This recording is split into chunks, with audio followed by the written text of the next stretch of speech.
Hello, my eyes are sensitive today, and these are the only prescription sunglasses that I own. But I want to talk about this, the new Xbox adaptive controller. And it's really well priced, £25. It puts it well within kind of, yeah, I'll get it, kind of range, you know.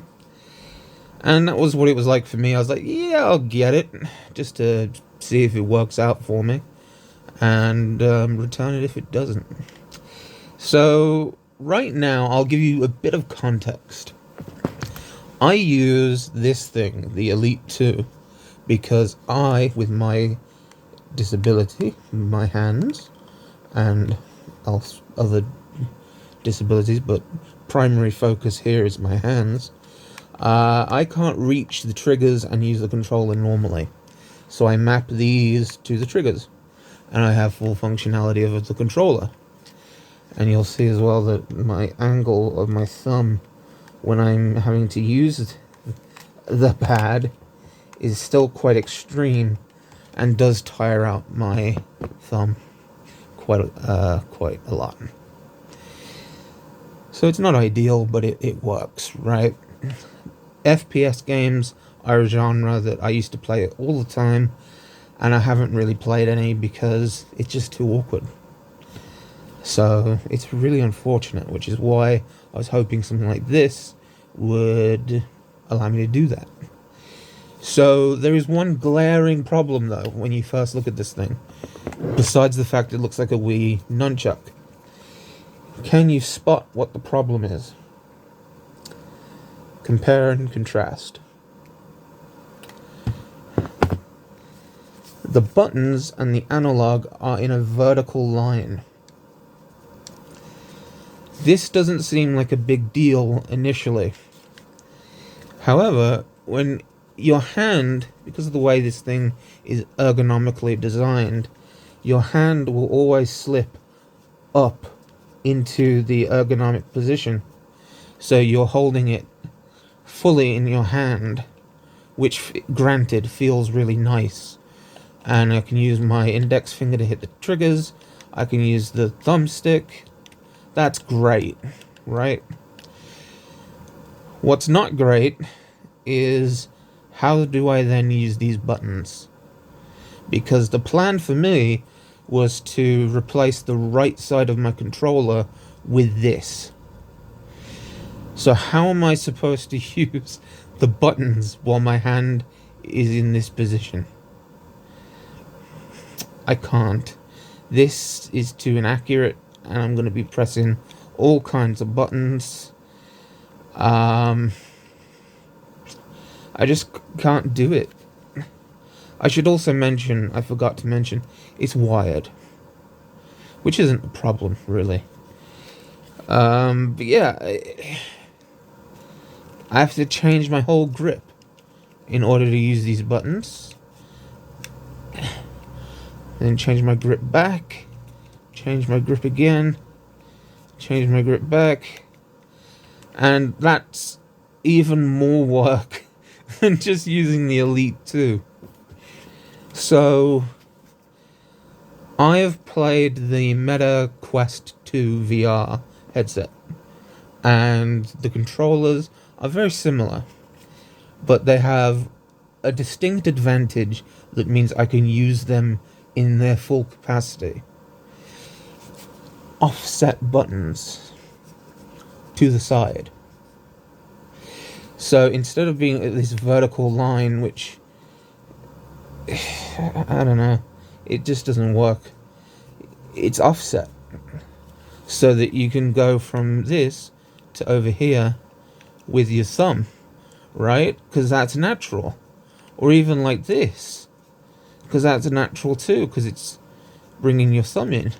So you go like this, blah blah blah, and then bring your thumb in to use the buttons, right? That makes a lot of sense. What doesn't make sense is putting them in a vertical line like that. So I've tried for about an hour this morning to hold it different ways and different configurations in order to make it work for me. I even just thought, well, if I can't use it for the right side, maybe I can use it for the left side, which is a bit more successful because you don't really need to have access to the D-pad all the time, game dependent. So it works it works pretty well for that, but there's also not enough tactile difference between these two buttons to really let me know what I'm pressing. So I found when I was testing, I was pressing the wrong trigger all the time. And part of my disability is I have reduced feeling in most of my body, except for pain, because of course, right? And so I can't feel very well through my fingertips and through my hands and what have you. So what would have been nice would have been some braille on these buttons. I can't read braille, but something like braille so that you could feel the difference between the two triggers when you're switching between them. That would be really, really helpful. Instead of just having the X6 and X5, have braille right across the middle, denoting the difference between the two. I think that's a really good idea. Secondly, my other thing that would make this controller great, again, bring these buttons from down here to the side. Because as it stands, using these buttons is very uncomfortable to impossible with my grip the way it is. And if they were offset to the side, you don't have to have it directly to the side. You can offset it down a bit. Down would be preferable, not up. So, offset it to the side a bit. That would be great, because then I could hit all the buttons. But as it stands, I can't. So, it's a really good concept. And I think a lot can be done with this. And I really hope for some people this is precisely what you need. And you can go on the Xbox Design Labs and design custom toppers for the joystick, which looks helpful if you need to rest it and use it on your face, or use it, any other kind of way, or have any special considerations you need to take into account. That's really cool. But I just don't agree with the vertical configuration. I think it's the wrong move. So ultimately, I'm going to return this, because I'm not going to get any use out of this. I spent about an hour trying to get it to work. No, testing it, not trying to get it to work. Trying to get it to work took like 5 minutes. It had to update as well, so. And lastly, compatibility. I tried 3 games, because FPS was the only genre that I struggle with really badly. So I tried 3 FPS games. Doom 1 and 2. What was the other one? Warhammer Bolt Gun. And Warhammer Space Marine 2. Because I had those installed. Doom 1 and 2, this worked in the menus. And then when you got to the game, nothing worked. So you have to use this through Copilot, right? Or controller assist, whatever it's called. And neither the controller nor this would accept any input in game other than to pause it. And then once you got into the menu, this would work again, and the controller would work fully. So just complete straight flat incompatibility with Doom 1 and 2. I don't know what is going on there, but that was disappointing, honestly, because I was like, yeah, Doom, and I'm standing still doing nothing. I was like, oh, okay. What do I do about this? Nothing? Cool. That's great.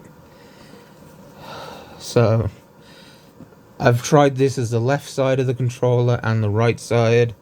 The right side is more doable, but again, if you have games that use the D-pad, sucks. Then I tried bolt gun. It worked. Hooray. But again, couldn't use these buttons, so most of the functionality was locked off to me. And the whole point of me using it became unusable. So it worked with bolt gun. However, I don't know if this is just bolt gun or if it is because of this using the assist thing and it clashes with the software somehow. But bolt gun kept crashing like every few minutes using this and a controller. Bolt gun was not happy. It would just crash and exit game. It was not happy about you just doing this. So, yeah, it just kept crashing. I don't know if that's a thing with bolt gun, whether it does it if you use a regular controller. I didn't really test because I was like, if it's crashing using this, then testing over. What's the point going any further, right? So then I tested Space Marine 2. And it felt really good. That's the thing, it feels really good. But again, the button placement is the killer. Absolute killer. It didn't seem to crash or have any problems with Space Marine 2. Seemed to work just fine. But again, couldn't use the full functionality, making it pointless. I may as well just use an Elite 2 and map the triggers, which is what I've been doing for like 2 years now. So yeah, that's my experience with this adaptive controller. I wish it was positive. I really do. Because anything that's affordable for disabled gamers is wonderful. You know, becoming disabled like 4 years ago myself, it really makes you think about this stuff and how invaluable disability accessories are. And it also makes you realize how fucked over disabled people get, because a lot of disabled accessories out there cost double what normal stuff costs. And that's horrid. I get that extra work and extra R&D and extra designing has to go into it, and maybe better materials, but charging so much for people who already have it rough is fucked, you know? And sometimes it's just like a little joystick or a button and it's like 20-30 pound. I'm like, what are you trying to do here? Like, I don't get it. It sucks. And so that's why I was really, really hopeful about this, because it was a good price. It looked to help with a problem I have, and it just didn't. It's still a good price, and if it works for you, wonderful. If you can make it work for you, that's absolutely wonderful. For me, with my hands, I'm afraid it doesn't. So just be aware the placement and Microsoft say that they've got an easy, smooth return process, which I will be using, and hopefully it is easy and smooth, because I just don't need this. It just doesn't do what I need it to, which again is disappointing, really.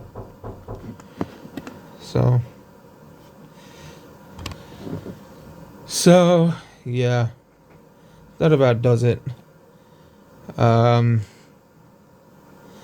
Just be aware of the layout and how awkward it might be for you.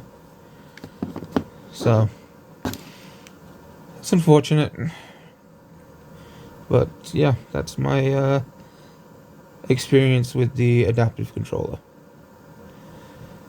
Thank you for watching. Bye bye.